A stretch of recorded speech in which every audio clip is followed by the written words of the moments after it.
Hello friends, வாங்க இப்போ நம்ம பட்டர் நான்க்கு ஒரு பக்கா சைட் டிஷ், அதாவது பன்னீர் பட்டர் மசாலா எப்படி ரொம்ப சிம்பிளாக வீட்டில் இருக்கிற பொருட்களை வச்சு செய்கிறதுன்னு பார்க்கலாம்.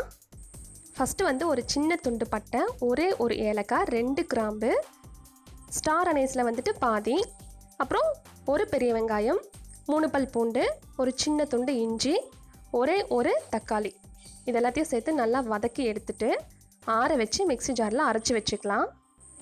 இது வதக்கிறதுக்கு நம்ம நார்மலாக யூஸ் பண்ணுற ஆயில் சேர்த்துக்கலாம். இதுக்கு பட்டர் தேவையில்லை. இப்போ நான் சொல்லிட்டு இருக்கிறது வந்துட்டு 3 பேர் சாப்பிட்றதுக்கான அளவு. இந்த அளவு வெங்காயத்துக்கு ஒரே ஒரு தக்காளி சேர்த்தோன்னா போதும்.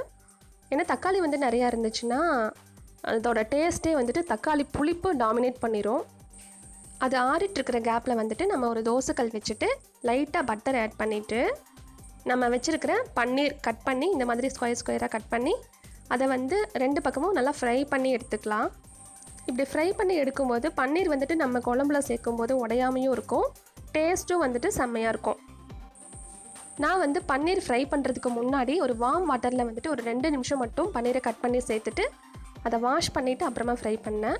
நீங்கள் உங்களுக்கு வேணும்னா அந்த மாதிரி வாஷ் பண்ணிக்கலாம், அப்படி தேவையில்லைன்னா நீங்கள் ஜஸ்ட் அப்படியே கட் பண்ணி ஃப்ரை பண்ணிக்கலாம். இப்போ ஒரு பாத்திரத்தில் தாளித்து விடுறதுக்கு கொஞ்சமாக பட்டர் ஆட் பண்ணிவிட்டு ஒரு பிரிஞ்சி இலை, 2 பச்சை மிளகாய், ஒரு வெங்காயம் பொடி பொடியாக கட் பண்ணது, அப்புறம் கொஞ்சமாக கறிவேப்பிலை, அந்த மேத்தி லீவ்ஸ் வந்து அதாவது கசூரி மேத்தி, காஞ்சி வெந்தயக்கீரை அது கொஞ்சம் வச்சுருக்கேன் லாஸ்ட்டாக தூவி விடுறதுக்காக.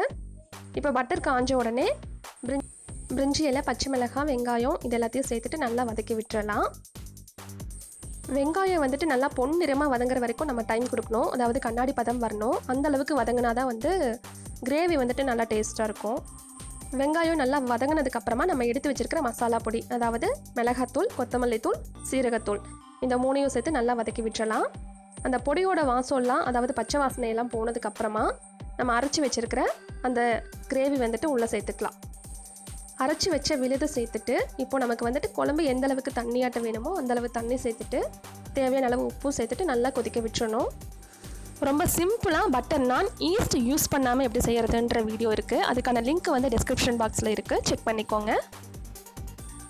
நான் வந்து 3 பேருக்கு தான் செய்கிறதால வந்து கிரேவி கம்மியாக இருக்குது. ஸோ அதனால் இந்த பாத்திரத்தில் வந்துட்டு வீடியோக்கான வியூ கரெக்டாக கிடைக்கல, அதனால இந்த மாதிரி கடாயில் மாற்றிட்டேன். இப்போது இந்த கிரேவி நல்லா கொதிச்சு வரும்போது நம்ம ஆல்ரெடி ஃப்ரை பண்ணி வச்சுருக்கிற பன்னீர் வந்து இதெல்லாம் சேர்த்து நல்லா கொதிக்க விட்டுறணும்.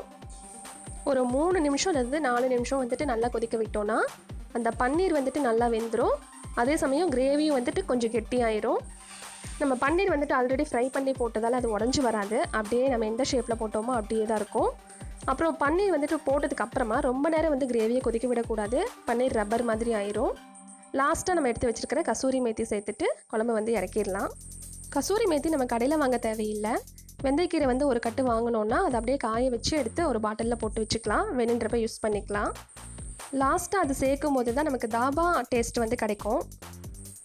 இதோட டேஸ்ட் வந்து அப்படியே பஞ்சாபி ஹோட்டலில் சாப்பிட்ற மாதிரி அவ்வளோ டேஸ்ட்டாக இருந்துச்சு. கண்டிப்பாக ட்ரை பண்ணி பாருங்கள். தேங்க்யூ.